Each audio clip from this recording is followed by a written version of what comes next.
Dear youth, remember when we were colonized? When our naivety and ignorance led to the sufferings and deaths of many of our fellow Filipinos? When we repeatedly made wrong choices because we stayed blind to the truth? Remember when we chose to keep our voices unheard out of fear? When we chose to let the poor suffer and die for the rich and powerful?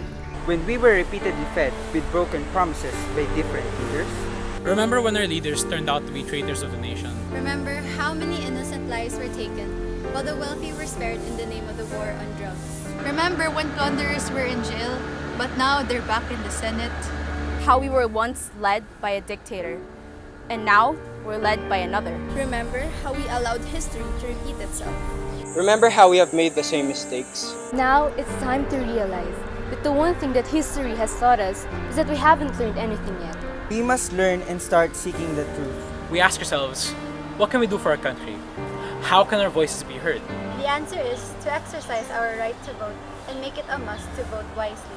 When you're asked on who to vote for, remember only the truth. Recall what has happened and learn from our mistakes.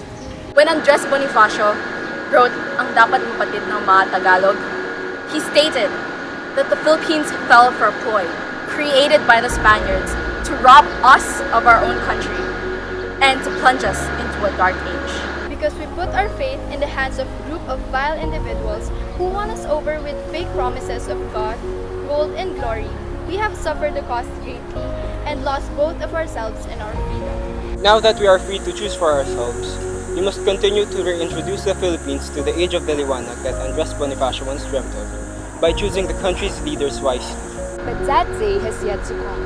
We are very much still in this dark age, except this was no one else's fault but our own. The only solution we can see is to do things properly in the next elections. But what does voting wisely even mean? Voting wisely is about looking deeper and knowing everything about all the candidates. You can't just buy into what others say about themselves. Instead, you need to research and truly find out that person is worth your vote. Before deciding who to vote for, here are some questions you need to ask yourself. Are they fair or just leaders? Can they help the country to improve? Can they implement programs that help every single member of the society? These questions will help you in making the right choice. Remember, when you vote wisely, you are deciding the fate of our country. By voting wisely, we can have better government systems, better people in power, and better programs that will be beneficial to everyone. We have the power to completely change the way our society is at present, and we should use it to help further improve and develop our country, as well as to ensure that each member of society is well represented and heard. We as the youth are the spark of change in the Philippines, and we must take action this coming election season. So, who are we supposed to vote for? With the upcoming elections this May 2019, it is important that you have set the guidelines that will serve as your basis when the time to cast your vote comes. Now, there are many things to consider, but we have shortened the process. All you have to remember is the 3 Ps: platform, past contributions, and principle. The first P. What is your candidate's platform and how do they intend to implement it? Your candidate must have a clear set of goals they wish to accomplish, and they must be SMART, meaning that they are specific, measurable, attainable, realistic, and time-bounded. Candidates cannot simply be making extravagant promises during the campaigning period while consequently forgetting about them once elected. The second P. What past contributions has your candidate made and what experience does he or she have?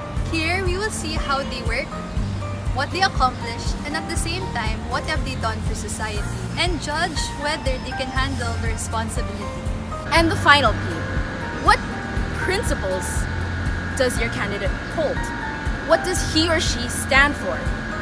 Identify what their take is on the different issues in our society today and check to see if what they stand for is right, truthful, and just. A smart voter would cast his vote based on research alone. But a wise voter would not only cast his vote based on the candidate's numbers, but also his principles, knowing that they can make a good contribution for the society. Remembering the 3 Ps during the upcoming elections differentiates those who know how to vote wisely from the rest. and Breast Bonifacio once wrote that the fate of our country lies in our hands. It is therefore up to us, the youth of today, to empower the leaders of tomorrow. And now, the time has finally come for us to set the fate of our nation by exercising our right to vote. Voting is exercising our freedom. While we have it, we must make use of it. People say that it's up to the political leaders that choose what will happen to our country. But in reality, it is us, the voters. Because we get to choose what will happen to them. The elections are for the people, not the leaders. So we need to keep in mind that to vote is not only our right, but it is also our power. So, make your vote count. By choosing to vote wisely.